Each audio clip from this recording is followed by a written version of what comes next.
Thank you everyone for dialing into this fascinating PhD webinar we've got this afternoon. So firstly, I want to thank Tool and Madison for all their hard effort in actually getting us to this point where we can actually run this session. I'd also like to acknowledge that I am hosting this from the lands of the Kaurna people here in Adelaide, and I acknowledge that the traditional custodians of the various lands there where people are dialing into this session around Australia. I pay my respects to elders past and present and acknowledge the traditional and ongoing connection between the Aboriginal and Torres Strait Islander people, the land, the seas and the skies of this wonderful nation we all call home at the moment. Before we get going, can you make sure that if you're not speaking or presenting, then you turn off your microphone and your video. Madison is going to record this session. So again, if you are presenting or asking questions, note that that will be recorded. And the intent is at some point in the future, those videos will be actually presented on SmartSat's YouTube channel for people to come back and refer to the content. Finally, we only have 3 speakers. Often we have 4. So how I'm going to run this is we'll actually give each speaker 20 minutes. I'll probably take a few questions immediately after each presentation. And then at the end, we may have time to have further questions. So please, if you don't get a chance to ask your question immediately after the speaker, make sure you note it down, and there'll be an opportunity at the end of the session to have a bit more Q&A for all 3 speakers. And so I guess to kick off, our first speaker is Rakshitha De Silva. He's from Deakin University and is in the 2nd year of his PhD. Rakshitha actually has a long history of working in the telecommunications industry. He did his both a degree and a Master's of Science in Electronics and Telecommunications in Sri Lanka. And as I said, has worked in this field for some time now, so has come into his PhD with a lot of experience. So his current research focus is on intelligent spectrum management. This is what we call cognitive radio in the field, which is a topic near and dear to my heart. So I'm looking very much forward to hearing what Rakshitha has to say about his PhD program and more broadly the fascinating topic of cognitive radio and how it's applied to satellite communications. So on that, I'll hand over and give the floor to Rakshitha. Yeah, thank you, Peter. Let me share my screen. And I hope everyone can see my screen and is it in presentation mode. Yes, we do. So, yeah, so then that's great. So I'll continue with my presentation then.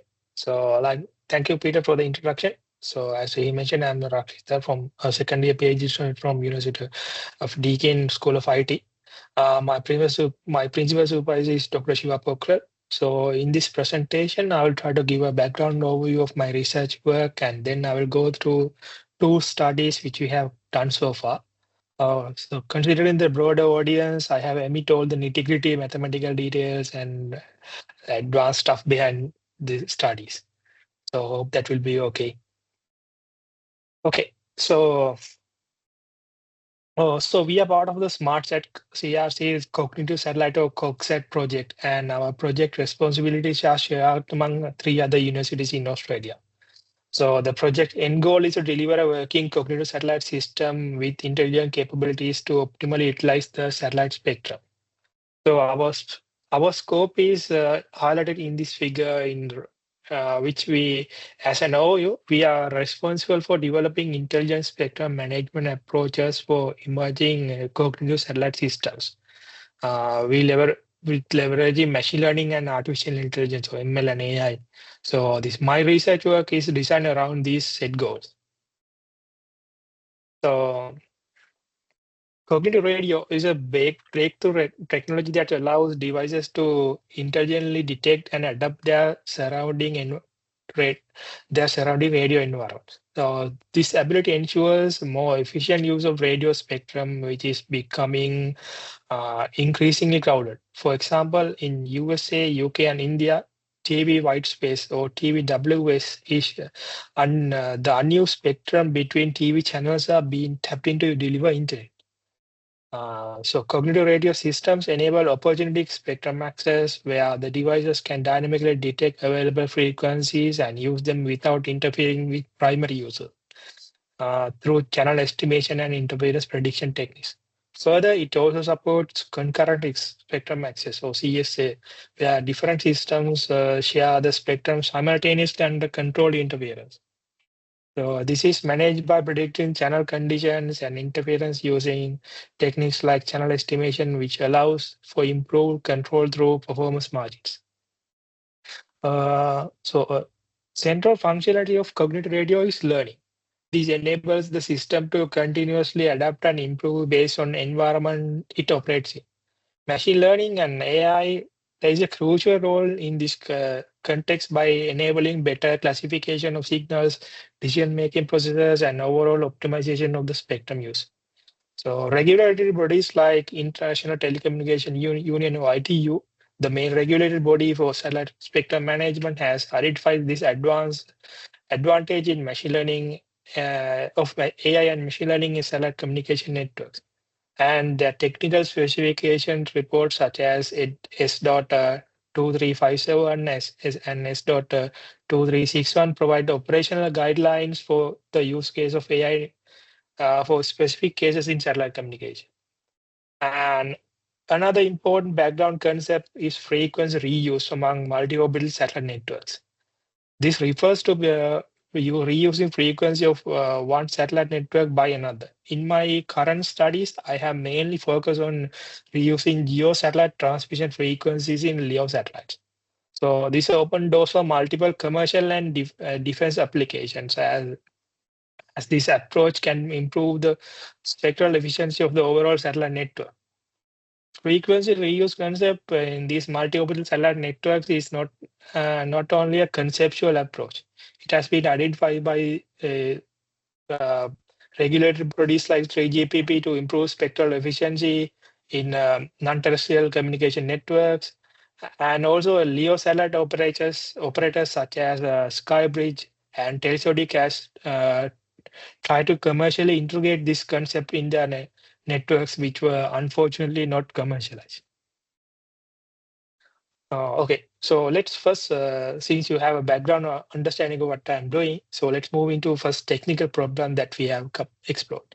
Here we study the concept of experience-driven frequency reuse for intelligent channel allocation and geo-LEO satellite environments.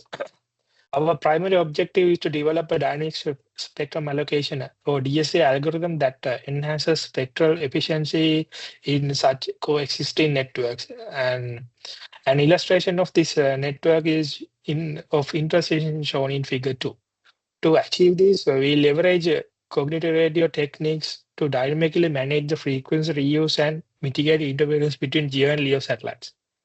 And to realize this, we first modeled the multi-orbital satellite environment incorporating key satellite beam characteristics. We model our environment on EMAS Beacon geo satellite and Iridium LEO satellite constellation settings, basically. We then consider real-world impairments like large-scale fading, rain, and cloud attenuation to accurately assess the received signal characteristics of the ground users. Finally, we formulated an optimization problem that aims to maximize the LEO system throughput while managing the interference from both GEO and LEO satellites in frequency reuse scenarios. This approach ensures this spectrum resources are usually used more efficiently, leading to improved overall network performance. So, considering the temporal, spectral, and spatial properties governing the optimization problem that we have come up with, we propose to utilize deep reinforcement learning framework to solve this. So we consider a corresponding LEO satellite pair from both two orbits as a single reinforcement learning agent, and then with each action, the action space is defined to be geo-frequency subbands. So with each action, these subbands are allocated to LEO beams. The state space is defined to encapsulate the environmental properties, and we define our reward function to encourage throughput improvements while penalizing the interference.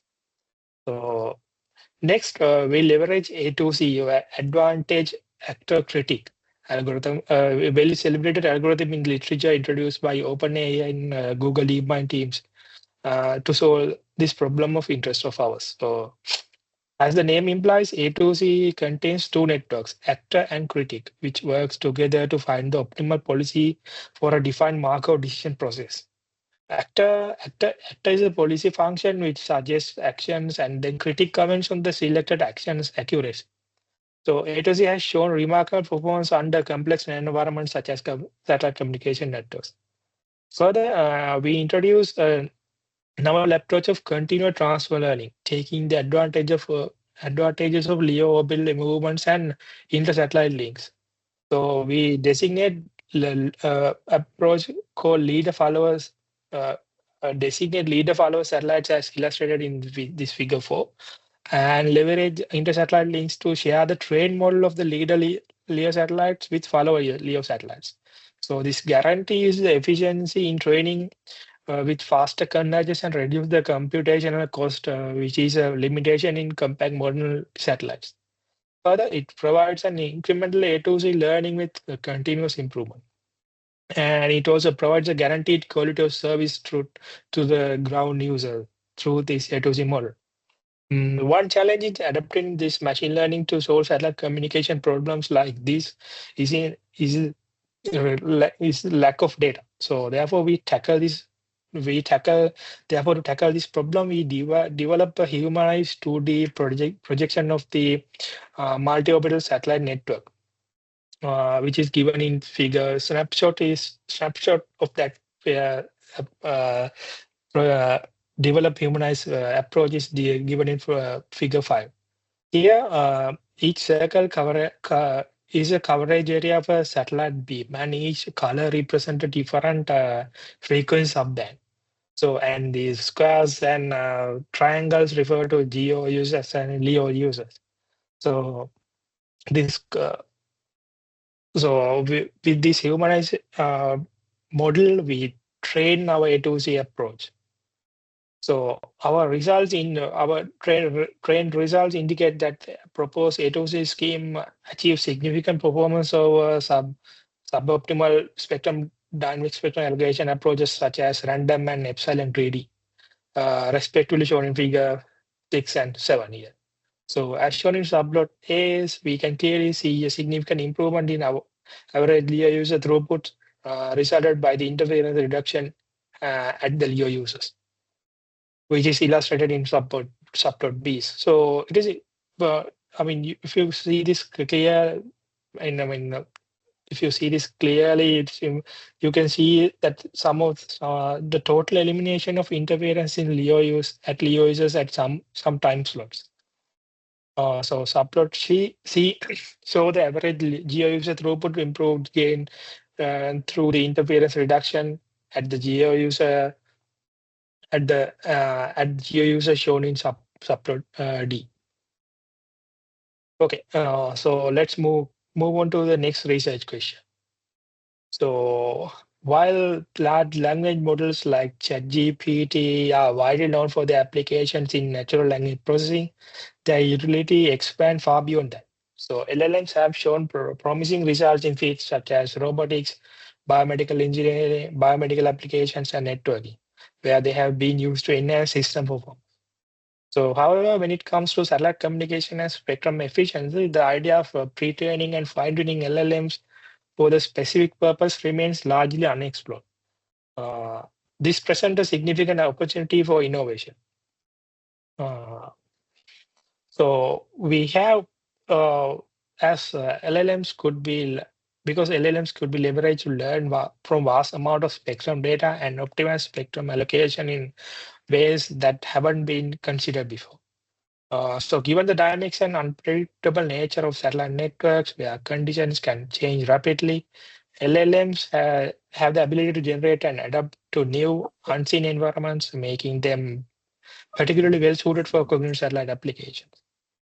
So what we have done is we have, so our current LLM, so the current LLM leverage two key concepts: tokenizers, which gives a mathematical representation for words or inputs, and then transformers with self-attention mechanisms, which gives the meanings to those mathematical representations. So an overview of LLM is shown in this figure. However, considering time and the audience, I will not go through the in depth.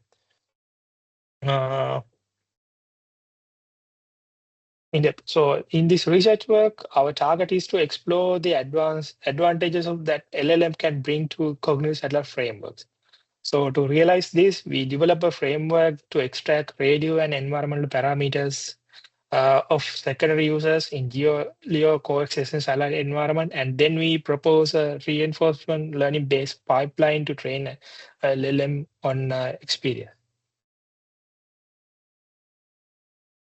So moving on. So as I mentioned earlier, we have a big challenge with the lack of data. To overcome this, that in this particular problem, we leverage satellite communication toolbox in MATLAB. And we simulate the GEO coexisting multi-orbital satellite communication environment as shown in figure 9 here, this figure 9, and collect the received signal characteristics of LEO Nadia user, or a Nadia user means a user directly below a given satellite. So here we have considered LEO Nadia user, which means a user directly below a LEO satellites at any given time. So this way we are able to encapsulate LEO satellite dynamics. The interference geo satellites, interfering geo satellites. So our data consists of signal characteristics of LEO Nadia user for different LEO inclination angles.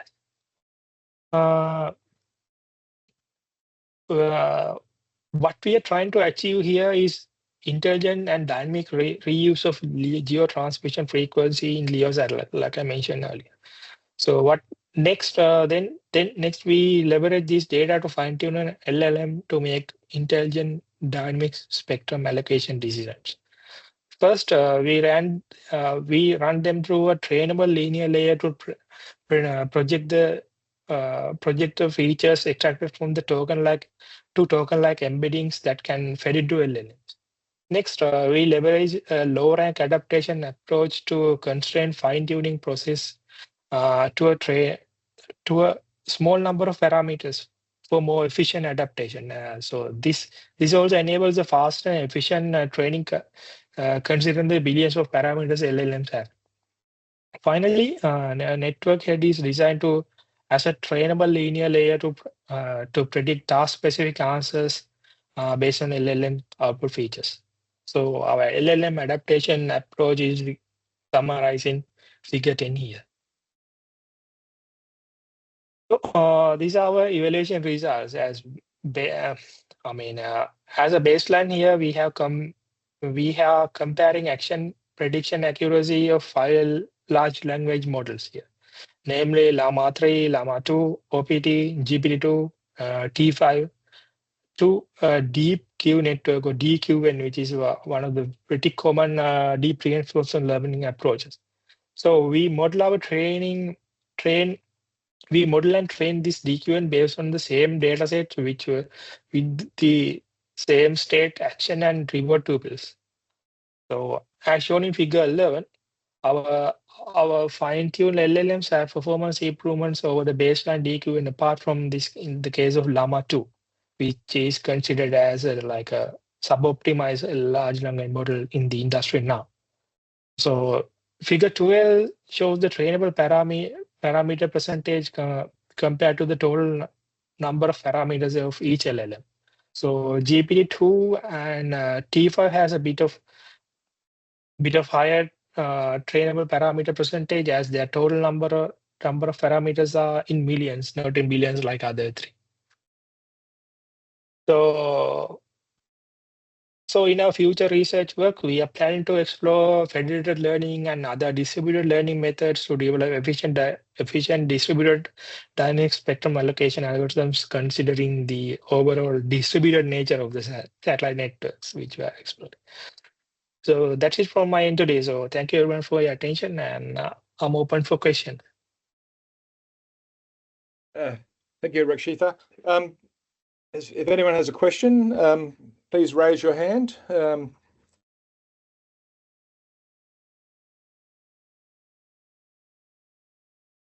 If not, I have one to start the process off. You focus a lot on the impact of the satellite downlink beams or uplink beams on the spectrum coordination problem, Rakshitha. But I guess the question I have is that the user terminal may have an effect as well. Do you want to comment a bit on what impact directivity might have on the ability to do frequency sharing, particularly in LEO and GEO, and where you have the dynamic nature of LEO? So if you actually do have gain in your user terminal looking up, what does that do for you in terms of managing the interference? Yeah, Peter. Here we are. We are only interested in, the frequency interference because of the frequency reuse characteristics. So actually, we haven't explored that. The directions of user terminals or antenna directions here. For these particular studies, I am aware of those concepts, but yeah, probably we will try to incorporate them in our future studies. Yeah.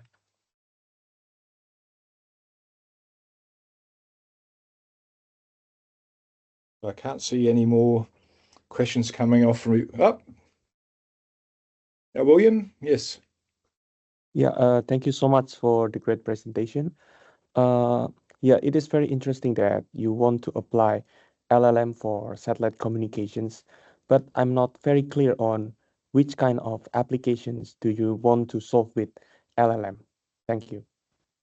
Yeah, William, like my research area is dynamic spectrum allocation or with dynamic spectrum allocation. We are trying to reuse the frequency in this particular study. We are trying to reuse the transmission frequency in geo satellites in LEO satellites.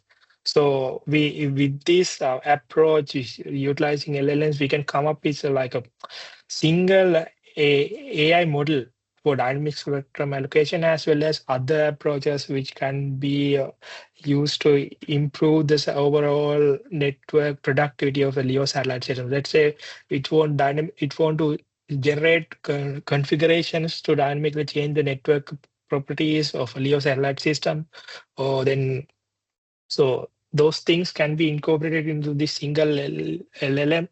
So it can then generate network scripts for optimized network configurations, as well as this particular case of dynamic spectrum allocation. So in the larger picture, LLMs can be leveraged to develop a single AI entity or single AI model to optimize overall satellite network.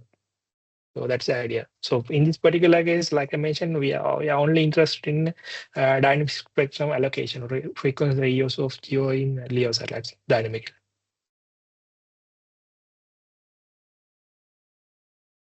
Yes, Carl. Rakshitha, I'd like to expand on that a little more. It's a good question from William. Thank you. And thanks for your presentation. This was great. You know, I want to tease that out a little bit more, because he brings up a good point, which is if you have available spectrum, you need to know in real time by sensing where there's perhaps gaps and then acting on it. And I would have thought that that's a fairly read and act measure that wouldn't need a sophisticated AI model to really monitor and act on that.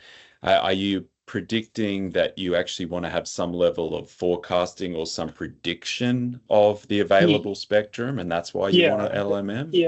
Yeah, that's true. That's why we are like actually leveraging this machine learning and AI algorithms. So we can like in real time, there can be a bit of delay in the spectrum sensing and then transmission, locating that spectrum to LEO satellites, right? So then with these prediction approaches, we can bridge that gap, as well as then we can optimize, improve the overall network throughput. So we can achieve a bit of, there are much more to achieve with these LLM and machine learning and AI is applying the machine learning and AI into this setup rather than going with conventional approaches. I mean, yes, we need those. Obviously, we need the spectrum sensing and the data to train our model. but applying them in, hopefully applying them in real world situations, then we can like improve the overall network performance in a way that we never had been done before. That's the target, ultimate target. Thanks.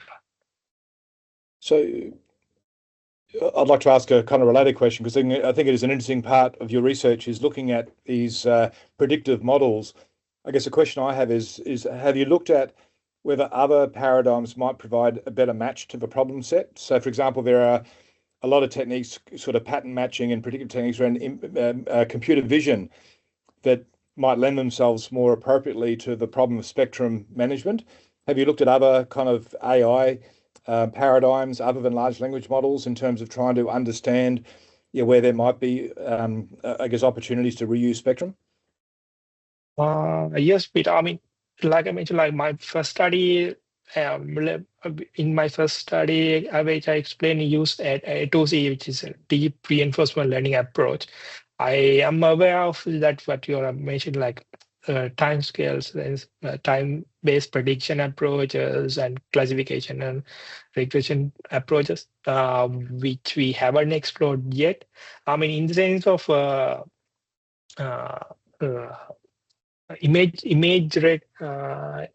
using images as data. I mean, it kind of bears a challenge where we can we get the the expected inputs, like collect the expected data using satellite imagery, because we are only interested in signal. In my studies, we are only interested in like cognitive satellite imagery, spectrum utilization. I understand. Yeah, probably it is a good question. We'll look into it. Yeah, thanks, Peter.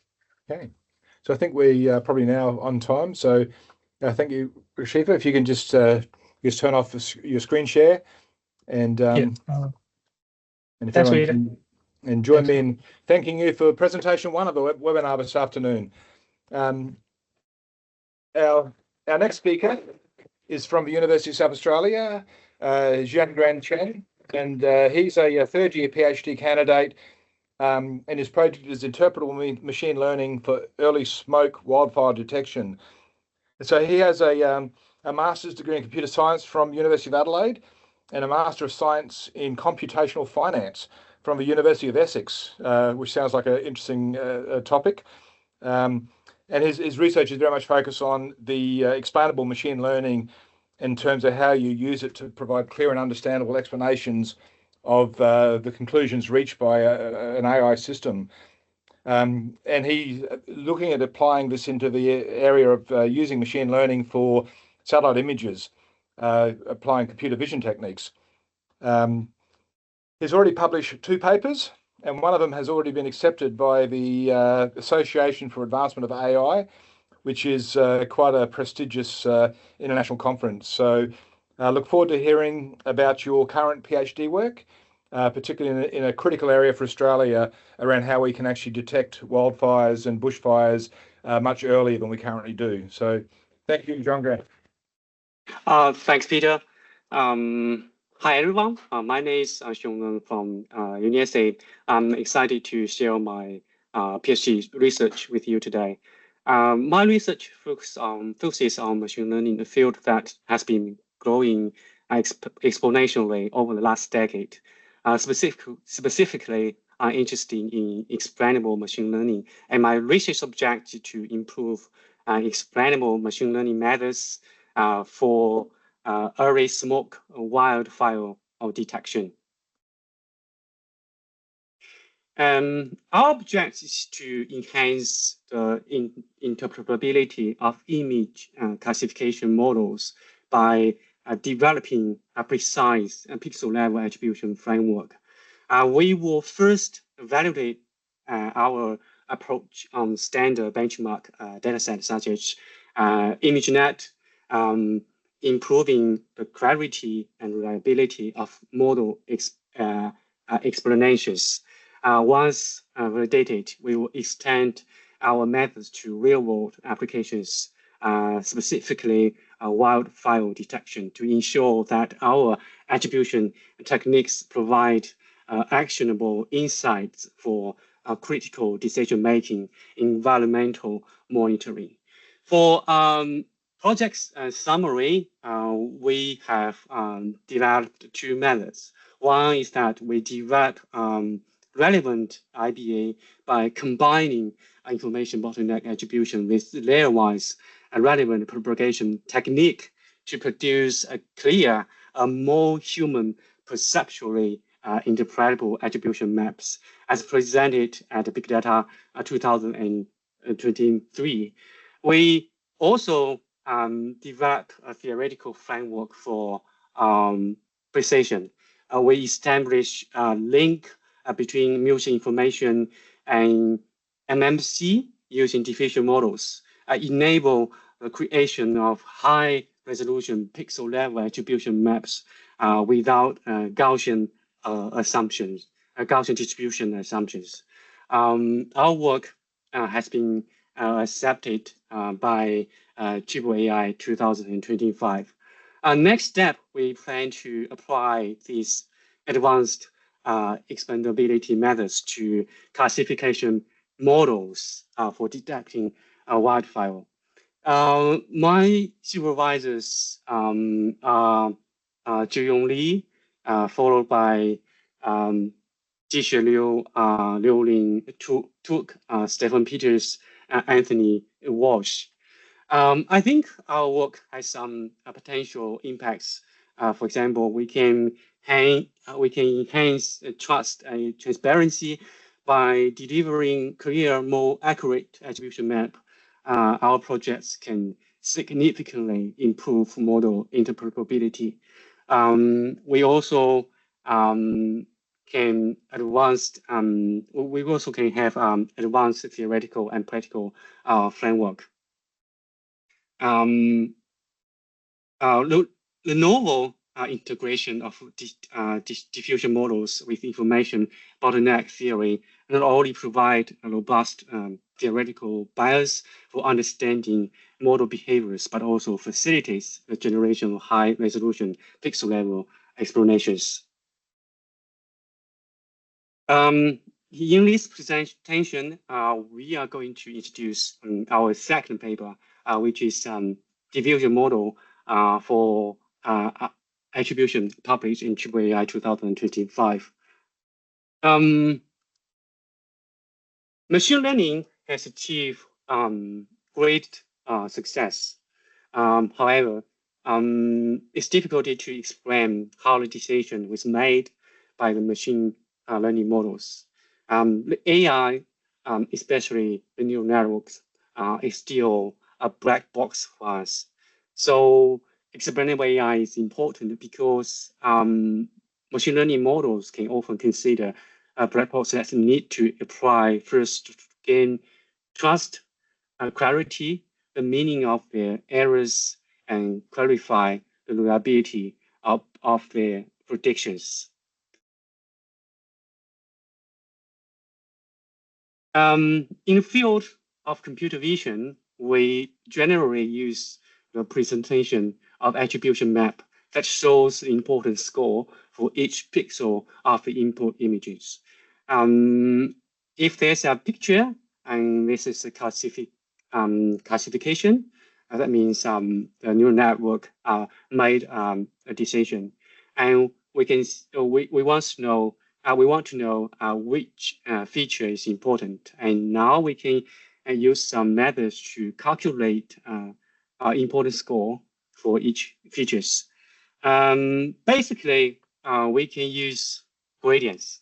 We can calculate a gradients for each features. Now that means large gradient values means that a network link plays a more important role. Because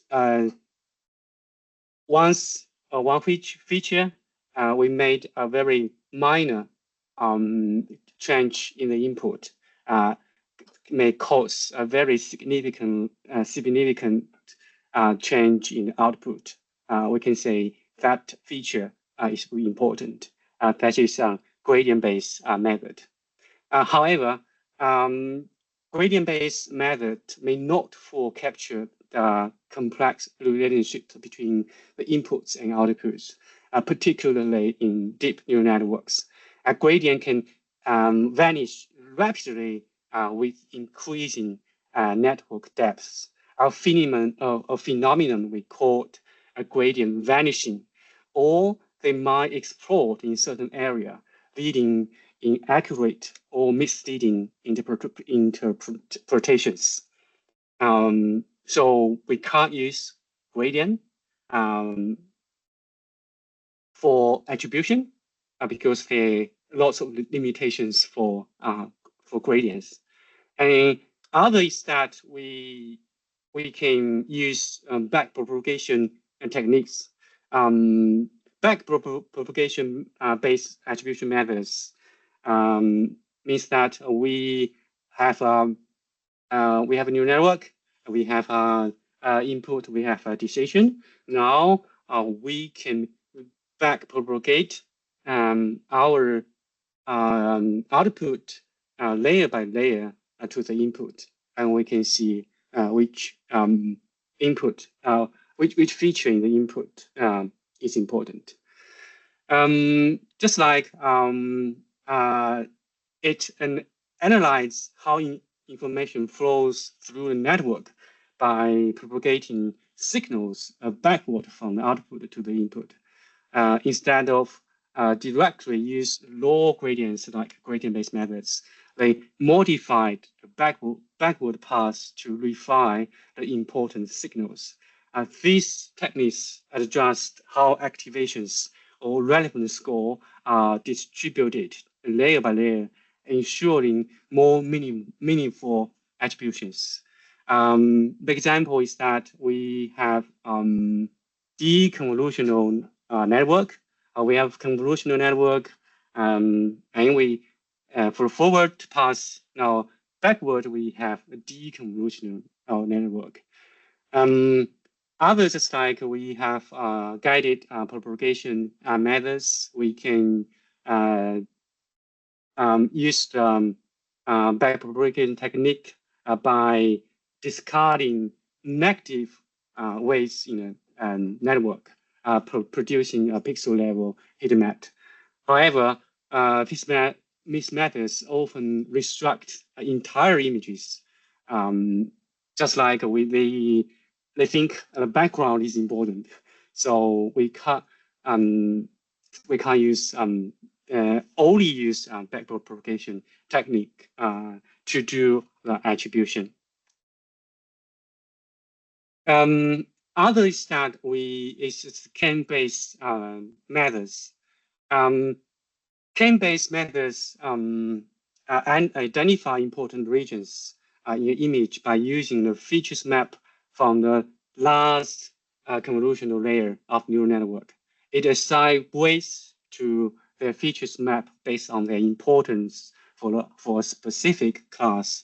Then it combines the weighted feature maps to create a heat map, highlight the area that influence model's decision. This helps explain why the model made a certain classification, but they have many limitations.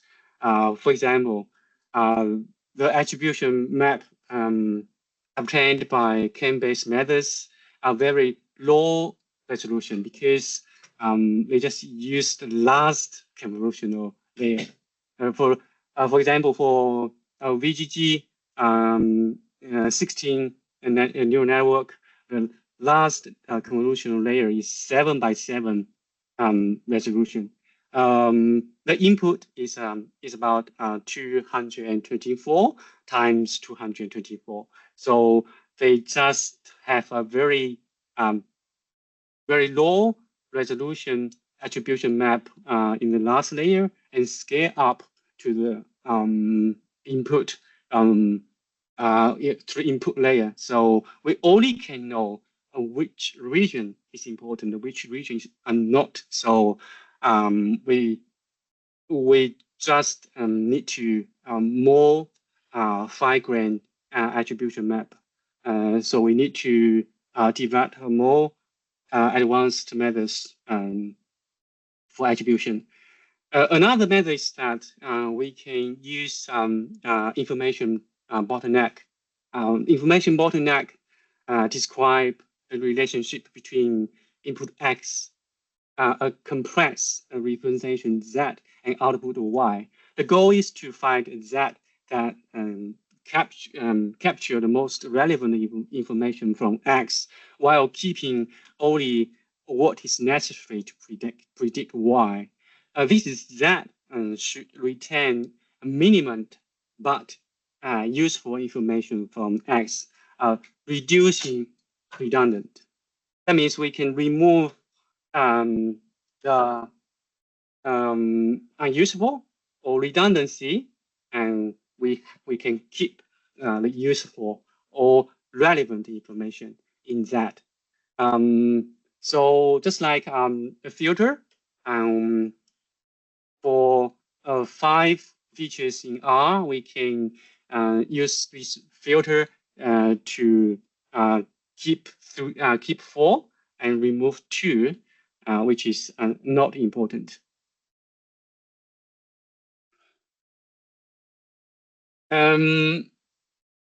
But it found that the attribution map obtained by IBA are still very ambiguous. That means very blurred, like Chen-based method, because they just can obtain attribution map from the last convolutional layer, like the Chen-based method, because they have a very strong assumption that mutual information calculation is intractable, because we didn't know the distribution of the data. So they just assume the last layer,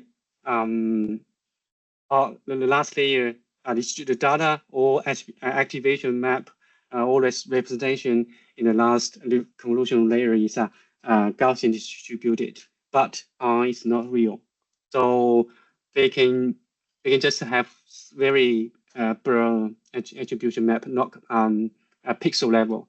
So we have solutions to calculate the mutual information at the pixel space directly, rather than calculate mutual information at a low dimensional representation space. The challenge is that optimizing the information bottleneck in pixel space is empirical. Computing the mutual information is tractable in high dimensional unknown pixel distributions with unrealistic assumptions. So we just have the challenge. So we have our methodologies. We just introduce diffusion models for attribution. We derive integral formula and implement it via diffusion model to directly and accurately compute the mutual information with derived llama 1. We have llama 1. The mutual information have a calculation as an integral form. We also have llama 2. We integrate diffusion model with information bottleneck theory to significantly simplify the optimization process and reduce the complexity for high dimensional data with the derived llama 2. Llama 2 said reducing gamma, which is signal to noise level, leads to a decrease in information, in mutual information. So we have our optimization framework here, diffusion model for construct Z. We can use this formula. This formula is a very classical diffusion process.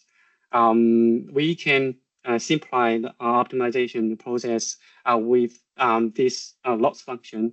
This is the algorithm, we can training our theta for optimizing that. In that, we can keep the useful information and remove the irrelevant information, which is not useful. So we can remove the not useful and keep the useful. And here we have an initial UNet-like model. We have classification F, input image, and we can compute our gamma, and we can generate a perturb image, and we have classified to make a prediction, and we can calculate cross entropy and cross entropy loss, and we have another loss which is to minimize alpha or minimize gamma. Gamma alpha equals log gamma, so we can take gradient and to train our model. This is optimization framework, and we also can accurately, precisely calculate our music information. I use diffusion model, and this is to training MMC denoiser. Just like diffusion model, we can have to train denoiser, and we can use this framework to do so. And this is our experience. This is for qualitative comparison and existing methods, just like IBA, input IBA, or guided BP, deep lift. They often produce a blur attribution map. In contrast, our proposed pixel level attribution methods delivers a very clear and more precise attribution map. And how to evaluate the how precise our method is, we can use some metrics, just like minimum necessary information metrics to assess whether expandable methods meet the criteria of sufficiently, say, a minimum latte. So which is useful but minimum information and useful information. This is the criteria, and the less the better. You can say our methods have a very significant performance, outperform others. This is another experiment, segmentation-based ratio, and we employ image segmentation mask to evaluate the effectiveness of our attribution map generated by some experimental methods. And segmentation provides a precise boundary around the visual objects, enable a more accurate axis assessment of whether the most critical pixel channels values identified by experimental methods truly concentrate on features relevant to models' decision making. This is references, and thank you so much. Thank you for your attention, and I'm happy to answer any questions.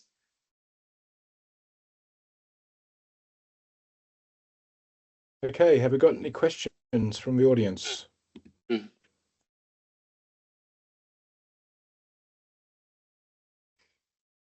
So I'll have one to start off with, Xiongren. The process you talked about, the backcasting, where you sort of use convolution and deconvolution to, I guess, construct the image.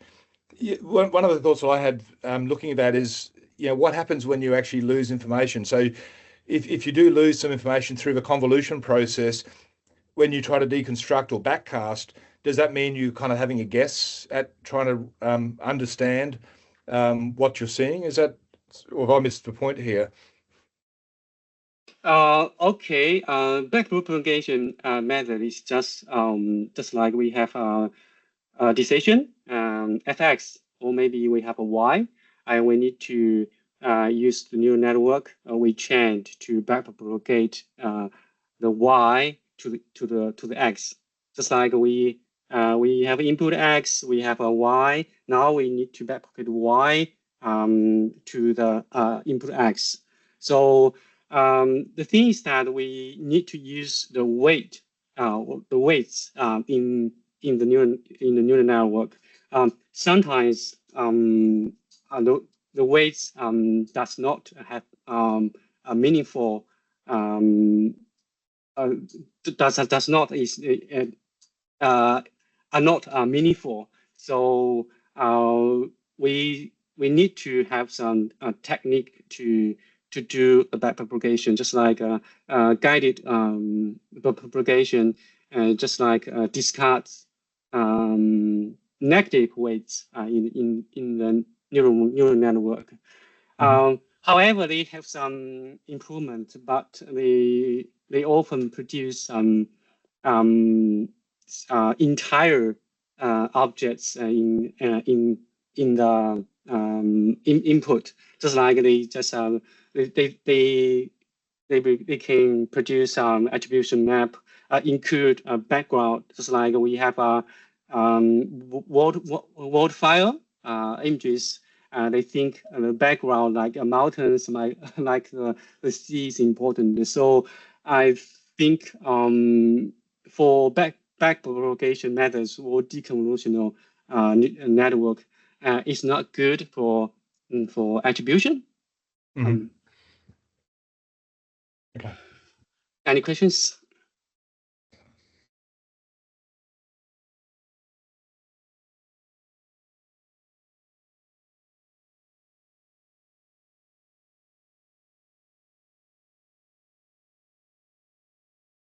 Okay.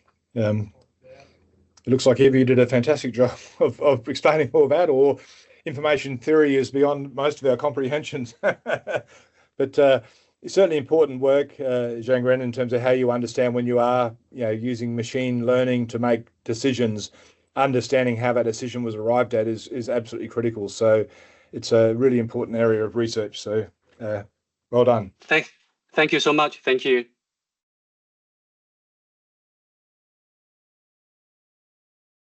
Okay, so we're now moving on to we get the screen back. Thank you, and we'll now move on to our final speaker this afternoon, Francesca Devoto, who's from the Queensland University. She's the second year of her PhD, and her project is phenotyping cotton production traits for different management and environmental options, utilising high-resolution remote sensing technologies, which sounds like a very complicated research area. So Francesca is an agronomist and PhD student. She actually did a bachelor's degree and a master's degree, both in agricultural disciplines at the University of Naples or Napoli. And her work in Italy was very much similar to this phenotyping work, but she was looking at rice. So she was comparing 10 varieties of rice under different sort of nitrogen regimes, I guess that's soil quality, using multispectral image processing from drones and other direct observation techniques. And so I guess she's now looking at applying that approach in a PhD at a different sort of agricultural production approach, which is around cotton, which again is a really important industry for Australia, particularly in Queensland. So without further ado, I'll hand over to Francesca to tell us about her research and what she's achieving with SmartSat. Thank you, Francesca. Thank you so much. I just want to make sure if the screen is already shared, then if you can see my laser. Okay. Yes. Yep. Yes, I can see your laser pointer and the screen. Yeah. Yeah. Okay. Thank you very much. I'm Francesca, second year PhD, University of Queensland, and I'm working on cotton productivity across management and environments utilizing remote sensing technologies. I will start today giving an overview about my project before giving some backgrounds about cotton production, importance and challenges in Australia and all around the world. So detailing then research and gaps, some preliminary results about part of my objective 1 on cotton growth and curve shape metrics, with final ongoing and next steps. So about my project, from the title, we can understand I'm working on productivity and growth, but my research is structured on 3 objectives. So objective 1 and 2 are related to respectively cotton growth and production from sensing data at the plot scale. So my first objective has a multi-temporal approach, while the second one looks at the differences in biophysical traits of cotton at the canopy scale using radiative transfer models and hyperspectral data. So radiative transfer models are physical models that can provide biophysical information about plants using the spectral signature and the interaction between surfaces and light. While my third objective is mostly based on a scaling out approach for crop stress detection across different environments. So while the first 2 are at the canopy level, the third one is scaling out at the CSD fields. So my industry partner is Cotton Seed Distributors, and we drew the outline of my objective 3 using fields irrigated and dryland for crop stress using optical, especially multispectral and also hyperspectral for solar-induced fluorescence and thermal data. So the methods that I'm applying are from handle to satellite data across multiple scales for scaling out my approach. And the outcome is to get information about target traits for plants to improve decision-making, because it's management-based thesis to increase yield and enhance profitability and sustainability. And I'm applying a classical data science approach from data collection, so calibration, testing, validation, application, and scalability. So the final utility is an enhanced knowledge about G/E/M effects on plant properties and scalability for farmers. So G/E/M is interaction of genotype, environment, and management. So why cotton, and especially why cotton in Australia? First of all, we have to think about cotton as a very important crop from an economical point of view. It has a very high value, more than $50 billion. And this, of course, has a social implication, providing livelihood for 100 million farmers across 80 countries. And it's an important commodity because it's produced for fibers supporting the textile industry, but also seeds, which are highly protein and oil concentrated. So it supports the cattle feed and oil industry. But only 12-15% is grown sustainably.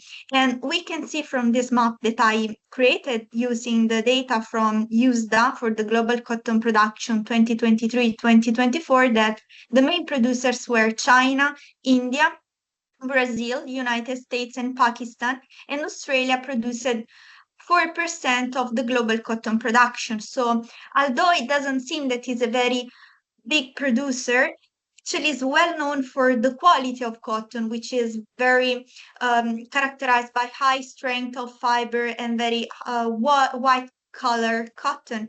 And is also renewed for the sustainability in cotton farming system related to the sustainability framework, planet, people, and paddock, which aligns with the sustainable development goals from United Nations. So what makes strong the Australian cotton is related to the farming practices, the high yield varieties, and the water efficiency, because we get used to the idea that cotton is a very high resource demanding crop, but can we really say that cotton is a thirsty crop? Actually, it uses the same amount of water as other summer crop, as we can see from this bar chart that I got from a report of Australian cotton, where on the y-axis there are megaliters per hectare of water, while on the x-axis different crops from in New South Wales. This is an estimation. So cotton used bit more than 5 megaliters per hectare, but is very comparable to soybean and sorghum, while, for example, maize and rice use way more. So actually, it's not the cotton requirement itself. The plant can resist under a bit of drought, but is a resource allocation focus the problem, especially because the 75% of Australian cotton is irrigated. So the production is influenced by the so-called G by E by M of drivers. The main is genotype, as inherent capability of a plant to survive under different environmental conditions. Then there is the environment, which is becoming more and more challenging due to the climate change in long time. But in the short time, we talk about climate variability, so higher frequency and magnitude of extreme events. And management, important because it reduces the drawbacks from environment. And since we are in agricultural science, in production, G by M is associated to markets. So if there is not a demand of a product, there is no purpose to produce it. And in this context, with G by M plus management, the current challenges are optimizing production with new elite varieties, much more tolerant and resistant to these challenging environmental conditions, application of best management practices to increase production, but reduce also the waste of input and increase efficiency and sustainability of cotton farming system, as well as new approaches in phenotyping cotton across G by M combinations. So our discussion in Arabrai last year with my industry partner detailed what are now the current important traits for cotton industry. So this is a picture that I clicked in Arabrai during our discussion, and was clear that nowadays industry needs accuracy and real-time data for crop assessment, ranging on morphological, biochemical, and physiological plant properties. The list is very long. We have true leaf development, plant height, but also, for example, crop stress and nitrate level for nutrition. But there is a bottleneck in farming system, and especially in cotton, related to direct and visual measurement in the field at the point scale, which is labor-intensive, time-consuming, expensive, and at the point scale. So not really scalable across space and time, across large fields, for example, but remote sensing is helping us in precise real-time approaches, because we have the interaction between the solar radiation and surfaces, in my case, cotton, and different sensors on board the multiple platform can detect reflectance and emissions, so main signals, with higher spectral, temporal, and spatial resolution given advances in technologies. So much more information, which can highly supported by cloud-based computing power for precise real-time approaches and best management practices. So we are talking about production, but my first objective also is related to crop growth and growth rates, but in height. So the main question is why height and not why directly production? Because we know that if a plant grows well, it's also a plant that produces more. So morphological and production traits are positive correlated. And we can see here from these two scatter plots that I made using my own data from last season, 2023-2024, where I put on y-axis the production traits in terms of dry matter from biomass and lint yield in kilos per hectare as final yield versus height. And there is a positive correlation. So an optimal growth allows also higher production. And I collected my data from my first two objectives on Gatton trial at the University of Queensland. So we had 144 plots, 6 replicates for each combination of treatments, and the treatments were related to 8 nitrogen rates from 0 to 350 kilos per hectare, with 50 kilos per hectare of increment.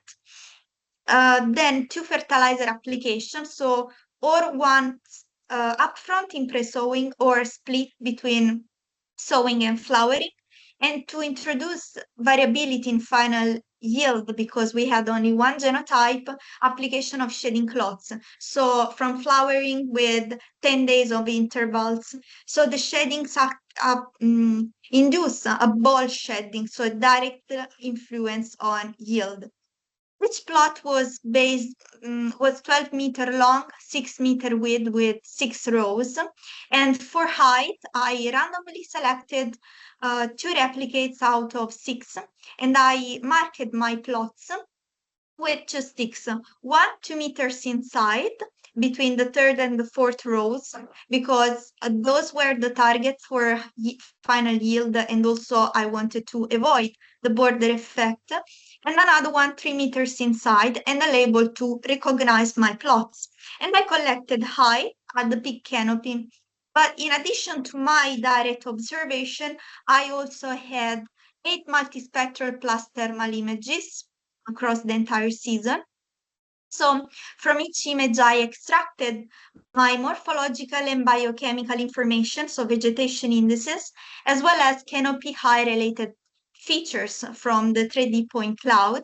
And I fitted the curve across my points for my morphological indices, for example, OSAVI and DVI, MSAVI, and the other indices, versus in this case, I wanted to show growing degree days because it's a metric related to physiology and phenology. So each plant, for going to a stage, phenological stage, to the next one, has to accumulate a certain number of degree days according to temperatures.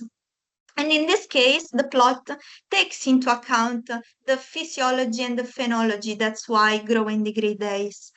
So the workflow starts from image processing and then feature extraction at the plot scale. So I extracted my features, I fitted the curve, and I extracted from the curve additional metrics. For a matter of time, I'm going to show today the value at the peak and the daily average growth rate from 0 to peak. So how much on average the crop is growing. Each plot is growing every day from 0 to the peak canopy. I put this metric from all the curves, as well as the single date value of my vegetation indices from the closest flight to height, so another flight at the peak canopy, into my exploratory analysis for feature selection. And then I extracted the most explanatory variables for machine learning and height prediction. And here an example for a matter of time of random forest with the predictors of OSAVI and the chlorophyll red edge as biochemical indices from single date value of closest flight close to the observation, and canopy height related features. So from the 3D point cloud, we have the percentile 95.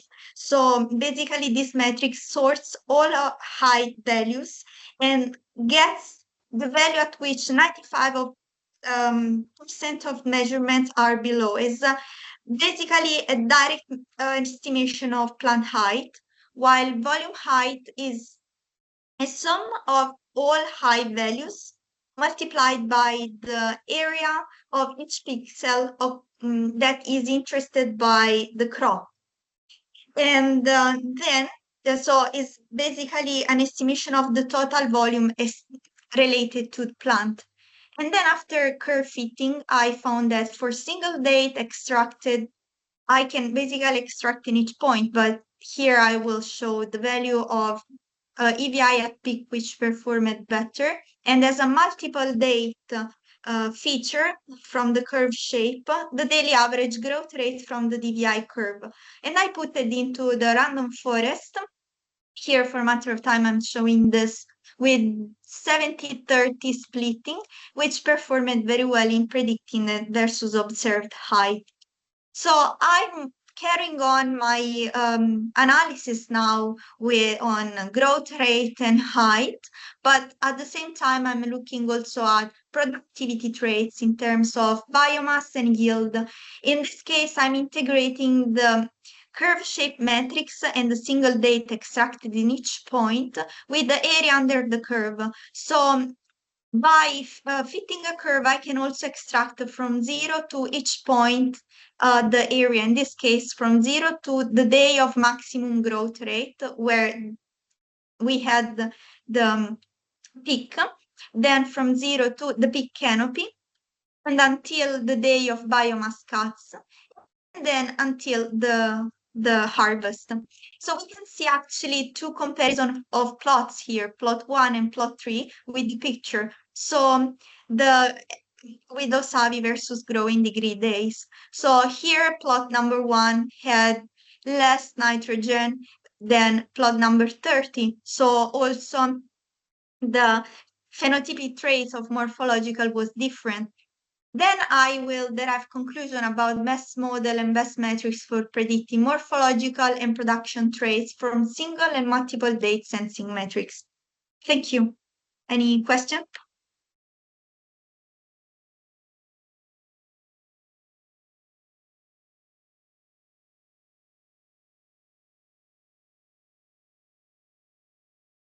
So if there are no immediate questions from the audience, Francesca, one question from me.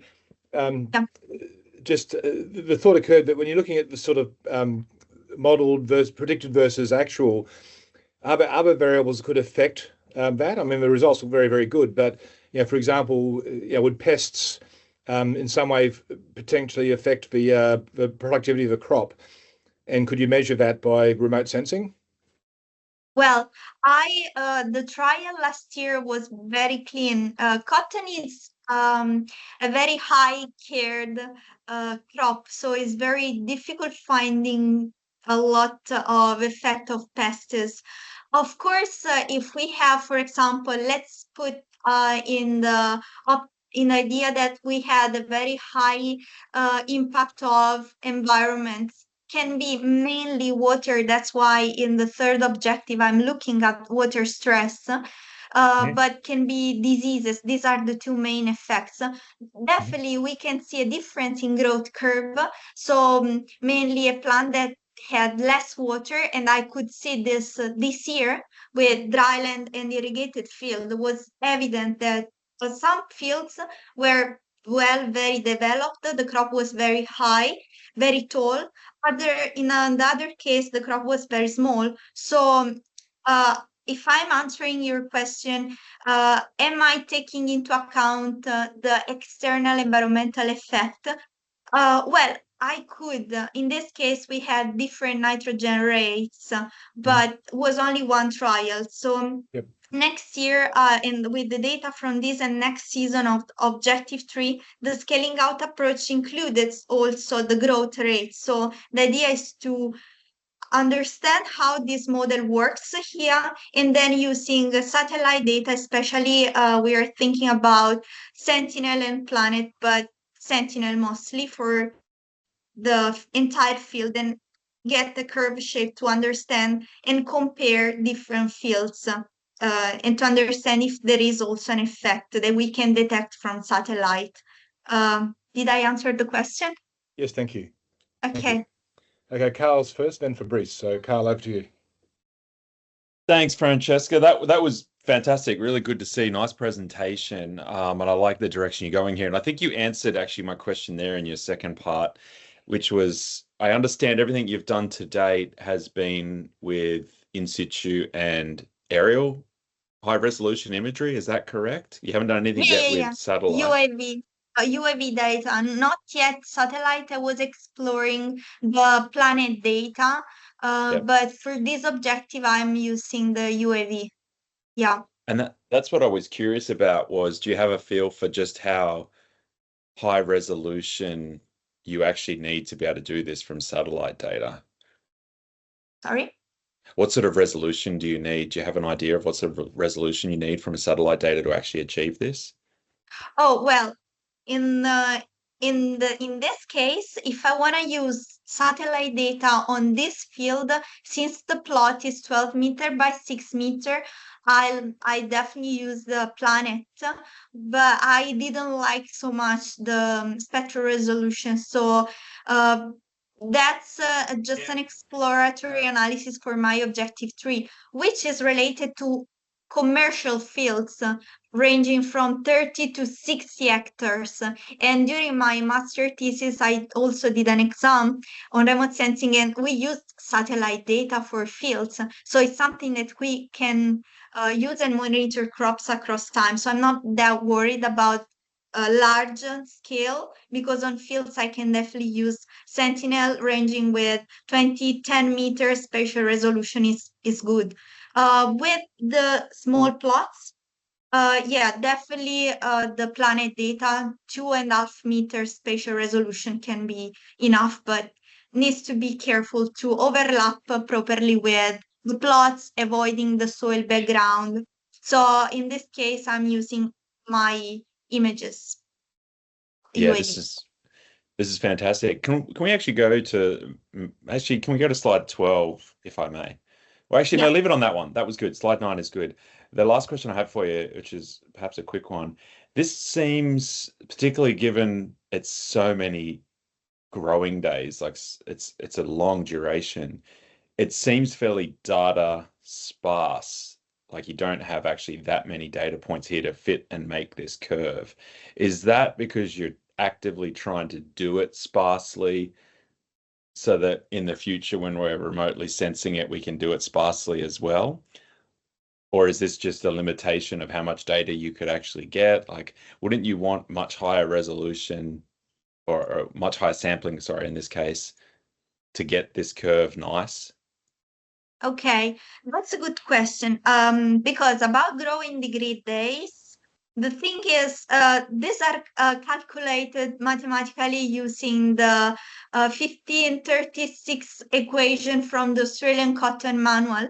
And I compared my data with my dates, more than days, the phenological stages. And they are not the same number, but in the same range. So this they are comparable. About the number of data, that's a good question, because I fitted the curve testing so many different models ranging double logistic, Fourier, the best, and the spline. For example, the spline overfits, but SG filters go with 30 days between the as a biggest gap, fitted very well with statistical significant in explaining the variability, the growth, same as double logistic. So I can use this instead of double logistic to get all the shape, because the problem of the other models was that are, if you look in the literature, is much more used, but I couldn't get, for example, the peak of canopy, which I need. So in this case, the problem is that in Queensland, in 2 years, has been raining so much, so we couldn't actually fly if it's raining every day. And this year is even worse. So this is a limitation that we have in crop science. If it's rainy, you can't get your data. So what to do? Not science anymore. No, we can find another solution. And I tested different models, and the Zavisky's Golai performed well. On growing degree days, we overlap with the Australian Cotton Manual. So I was kind of happy, because this is cotton, so he needs this high amount of degree days. Oh, that's great. Okay, thank you. Thank you. You put in one more question, Fabrice, over to you. Yep. Thank you very much, Francesca, for the presentation. That was very clear, well-defined research focus.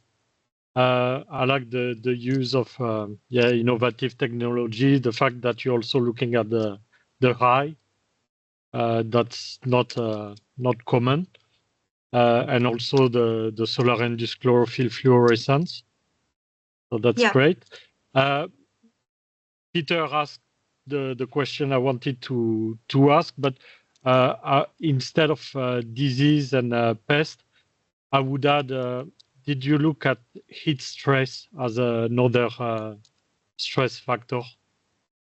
Yeah, okay, that's a good question because I'm looking at this for my objective number 3. So in this case, cotton, if we want to look at stresses, as I said, pests is not very common because they do a lot of treatments. There must be some problem with diseases.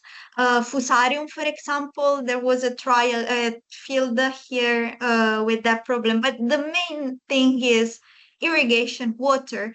And for example, we had very high level temperature this season. So of course, if for a week it's not raining and we have 40 degrees in the field, you can clearly see that there is the effect. So when I collected data, I have for example, this year I collected with Li 600, which is a porometer and fluorometer, and gives me stomatal conductance and leaf temperature.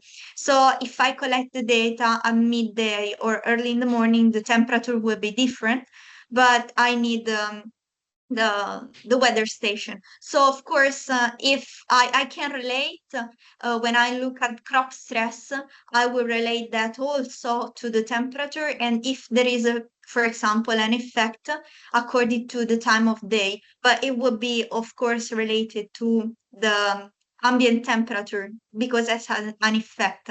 So I wouldn't like put the water stress and heat stress as two different things, but as a combined effect on stress because I have irrigated and I have dryland. So then I can compare over time irrigated and over time the same dryland to see at that point if the same field got an effect. But yeah, it's definitely something that I will look at during my objective 3. Okay, good. Yeah. Peter, can I have one more question? Or you're very lucky, Fabrice. We don't have any announcements, so you can have one more question. I'll let you go over time. Cool. Is there a reason you didn't use any shortwave infrared as part of your study? For my objective, yeah, for my objective 3, I want to look at SWIR as well, because when I will use Sentinel data, I do also have that bands, so I can definitely look at that. For data spectral flight, because we flew the spectral flight this year as well, to get the CIF. Unfortunately I don't have those bands because the GoBee doesn't have the SWIR bands or the SWIR sensor. So from the hyperspectral camera, there is a limitation on the availability of instrument, but I want to look at with Sentinel data. So yeah, it's definitely in the 3rd objective. But here I just look at growth curves. Maybe I can look at nitrogen effect, but this is not the purpose of the objective 1. Objective 2 is nitrogen, and 3rd one is stresses and scaling out. So yeah, definitely. Okay. Thank you. Thank you. Peter, back to you. Okay, yes, so I think we're pretty much a little bit ahead of time, but I'll give everyone 5 minutes back. So please join me in virtually thanking all 3 of our excellent speakers. I found that quite interesting, diverse conversations on 3 very, very important and interesting research topics. So please join me in virtually thanking our audience, our speakers, sorry.